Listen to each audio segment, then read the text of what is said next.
I had returned from a trip one afternoon, thrown the bags in the house, took a nap, and took my little dog outside to water my plants, because it had been real hot while I was gone, and they were in sad shape. So I'm watering the plants and filling the bird bath, turn to the left and water a flower bed. Caught something on the access road at the back of my property in the corner of my eye. Turned back to the road and froze. Not 12 feet from me was a hairless, blue jean-colored canine with a low rump, long hairless tail hanging down, female, big bat-like ears on the side of a huge jaw with a pointed snout and yellow narrow eyes. It was about 30 inches high at the front, had a real coarse hairs going from shoulder area to tail down spine. It stopped, turned its head, and just stared at me. It had no sores on it. Its skin was shiny clean, and it had the prettiest little feet with short, shiny toenails on it. The things we notice when we are shocked. Then, I remember my little dog was tied to my chair a few feet away. I panicked and squirted water at it, ran, grabbed the dog, ran up the stairs to my house, grabbed my gun, was shaking, saying, "What do I do?" Remembering my dad was out under his carport next door, in his 90s, on a walker. Made a run to his house while looking for the critter. I didn't see it. Luckily, he was inside, so I made a round up and down the fence line, and the critter was gone. Needless to say, for several weeks, I didn't leave the front door without being armed.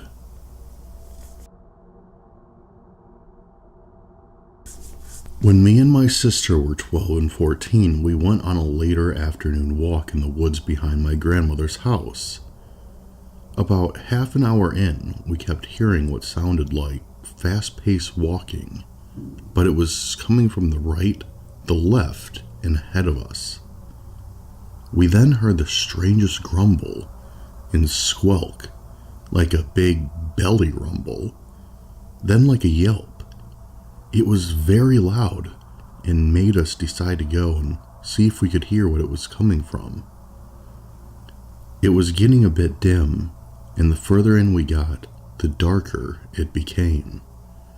But young and naive, carefree, we carried on.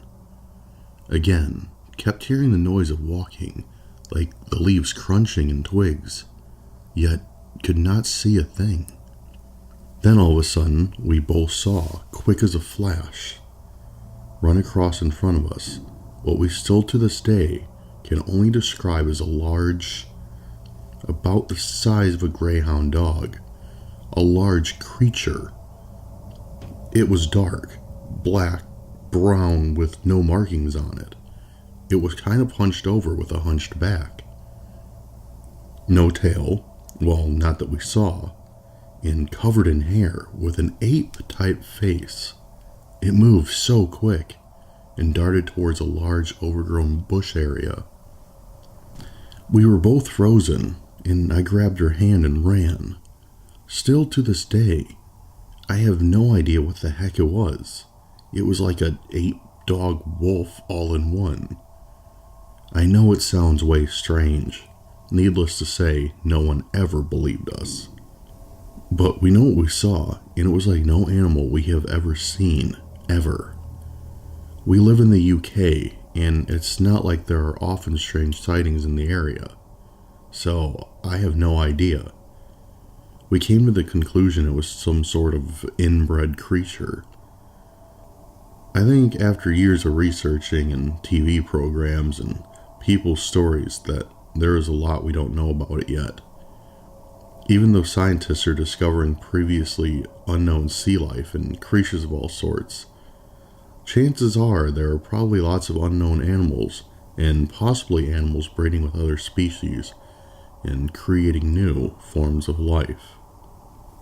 Even just here, 20 years later, I still get a chill thinking of its face. It was weird, to say the least.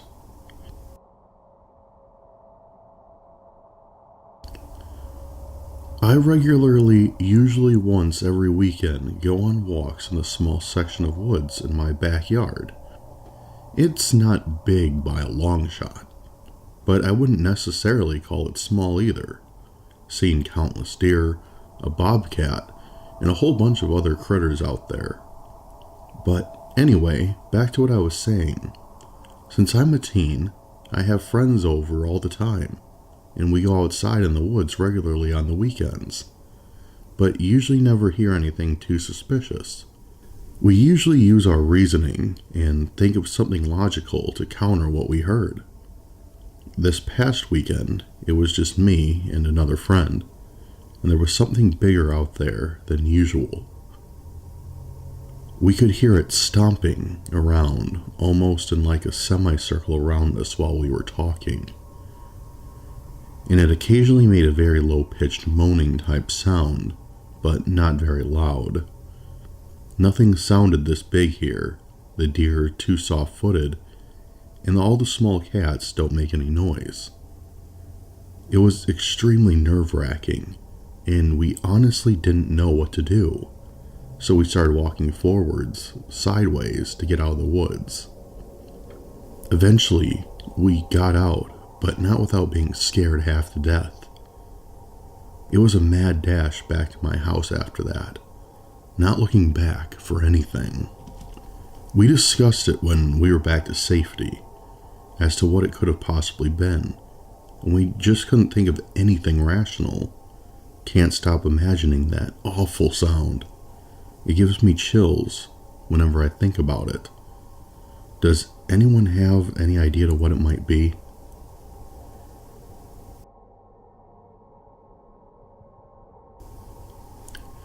We were hiking the Appalachian Trail in southeast Pennsylvania with our dog one late autumn afternoon. We got to a certain point that had an open area that was used by the Boy Scouts, and walked a little beyond it, to a little higher spot on the side of the mountain. We heard of ghost sightings near there, and there was a serial murderer who lived nearby about 200 years ago. Anyway, from on our right, ahead of us, we heard a whoomp. I would say it sounded like somebody dropping a heavy object on the ground, or maybe closing a car trunk. No cars up there, of course. Our dog got nervous and started to pull to go back, and my brother and I had an uneasy feeling, so we turned and headed back down the trail. We heard some brush moving off to the side above us, so we kept going at a fast walk, now more uneasy. We stopped and heard the same whoomp, this time ahead of us, but still above us on the mountain. Not really close, but not far either. Whatever it was paralleling us and moving faster than we were. We got to the fork in the trail and headed down the mountain, looking over our shoulder the whole time. What was it? I don't know. It could have been a deer making the noise in the brush, but that heavy thudding whump sound has me puzzled. And I got the distinct impression it was following us, and something made our dog uneasy. Back when I was a preteen, my dad was taking me to school one morning, and the traffic was especially bad coming out of our neighborhood. The main choke point was an intersection in a wooded area that led to the interstate, more woods and more neighborhoods. We heard car horns honking, and all of a sudden, some man-like creature comes shambling out of the woods, across the road, and back into the woods. We only saw it for a few seconds and it was gone, and the traffic started moving again. I asked my dad, "Whoa, what was that?" He just shrugged. Looked like a bear. But I knew it wasn't a bear, more like a gorilla.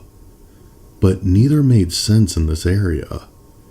I never heard anything else about it, never saw anything on the news, and none of my neighbors that I knew were in the line of cars that morning to confirm what we had seen. My dad stopped talking about it, and I eventually forgot, even to the point where I thought maybe I had dreamed it. Years later, and I mean like a decade or so, he just happened to bring it up, and I about fell out of my chair. Still have no clue what it was.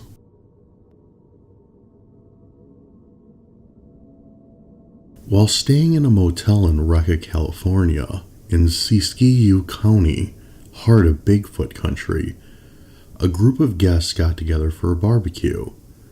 Among the group were some loggers.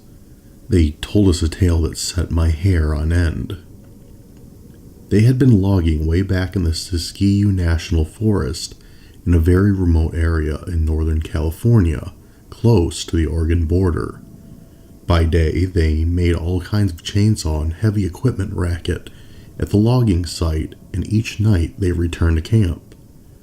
One day, they returned to find their equipment, huge log haulers and such, had been vandalized. Windows were broken, smashed gauges, dents, etc. There were huge, deep footprints around the equipment in the damp earth, but no tire tracks other than those of their heavy equipment were to be found. Nor were any fresh human-sized footprints other than their own in evidence.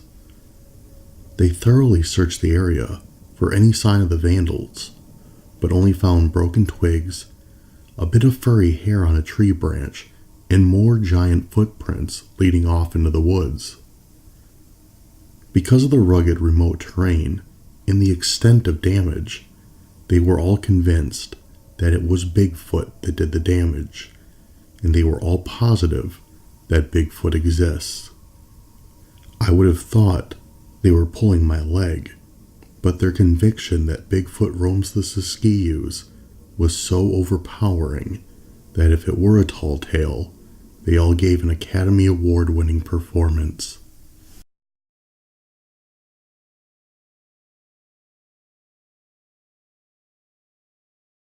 Hey everyone, Dismal Hero here. Thanks for checking out the video, and if you like what you saw, make sure to subscribe so you're always up to date with my new videos. Thank you again for watching, and I'll see you next time.